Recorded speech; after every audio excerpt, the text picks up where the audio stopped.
کے اوپر کافی سارے قاتلانہ حملے ہوئے.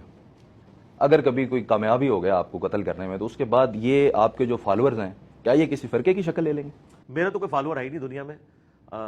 فالوور تو ہے نا, وہ سبسکرائبر ہیں یوٹیوب کے اور سٹوڈنٹس ہیں. آپ کوئی ایک پلانٹ ارتھ پہ میرا سٹوڈنٹ پروڈیوس کریں جس سے آپ یہ جملہ بولیں کہ تم نبی علیہ السلام کے فالوور ہو یا علی بھائی کے, تو وہ کہے گا علی بھائی کے ہم سٹوڈنٹ ہیں, نبی علیہ السلام کے فالوور ہیں.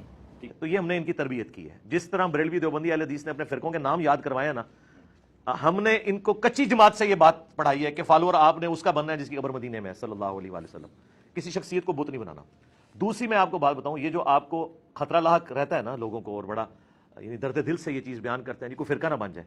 سرکار جنہوں نے فرقے بنانے ہوتے ہیں نا, وہ اپنی زندگی میں فرقے نوس کر کے جاتے ہیں.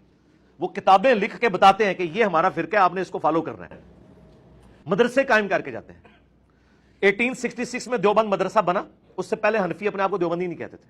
مقابلے پہ احمد بریلوی نے 1904 میں منظر الاسلام بریلی مدرسہ بنایا, اس سے پہلے حنفی اپنے آپ کو بریلوی نہیں کہتے تھے.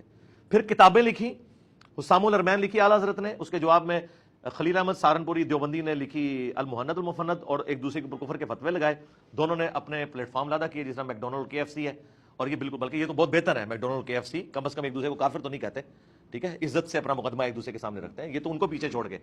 تو انہوں نے فرقے لانچ کیے, کتابیں لکھ کے آپ کے حوالے کی. ہم نے تو کتابیں وہی رکھی ہوئی ہیں جو کامن ہے. پلس میں نے آج تک نہ قرآن بخاری مسلم کا ترجمہ نہیں دیا. میں کہتا ہوں کوئی بریلوی ہے احمد بریلوی کا ترجمہ پڑھ لے, کوئی دیوبندی ہے اشرف تھانوی کا پڑھ لے, کوئی اہل حدیث ہے جونا گڑھی صاحب کا پڑھ لے, کوئی شیعہ ہے تو سید فرمانوی شاہ کا پڑھ لے, اور اگر کوئی بالکل اس سے ہٹ کے پڑھنا چاہتا ہے مولانا مودودی کا پڑھ لے, فتح محمد جلندری کا پڑھ لے. میں نے اپنا کوئی ترجمہ نہیں دیا, نہ حدیث کا نہ قرآن کا, بلکہ انہی کی طرف جوڑا. چندے ہم ان کو دیں, نمازیں ہم ان کے پیچھے پڑھیں, پھر ہم پہ ایلیگیشن لگا رہے ہیں کہ یہ فرقہ بنا لے گا. سرکار دنیا میں اگر آپ کلیم کرتے ہیں نا کہ مچھلی یہ ہوتی ہے, تو وہ مچھلی والی ساری کوالٹیز آپ کو کسی میں ثابت کر. اگر آپ مضر ہیں کہ آپ ایلیفنٹ کو مچھلی ثابت کرنے کی کوشش کریں تو کوئی نہیں آپ کی بات مانے گا, کیونکہ مچھلی ہوگی تو گلپڑوں سے سانس لے گی اور وہ خشکی پہ آتے ہی مر جائے گی. ایلیفنٹ تو رہتے خشکی میں, اس کو پانی میں ڈال دیں تو مر جائے گا اگر اس کو غوطہ آ جائے. تو اب اگر میں یہ کر رہا ہوں تو مجھ سے پہلے جتنے فرقے لانچ ہوئے ہیں ان کے اندر جتنی وہ خوبیاں تھیں جن کو میں خامیاں سمجھتا ہوں اکثر, ان میں سے کوئی ایک میرے اندر نکالے. کوئی مدرسہ, کوئی چندہ بک, کوئی سلیبس. سب سے بڑی بات, میں کہتا ہوں ساروں کے پیچھے نماز ہوتی ہے, تو ان کی تو پہلی بنیاد یہ ہے کہ سارے کافر آپ ہمارے پیچھے نماز پڑھیں.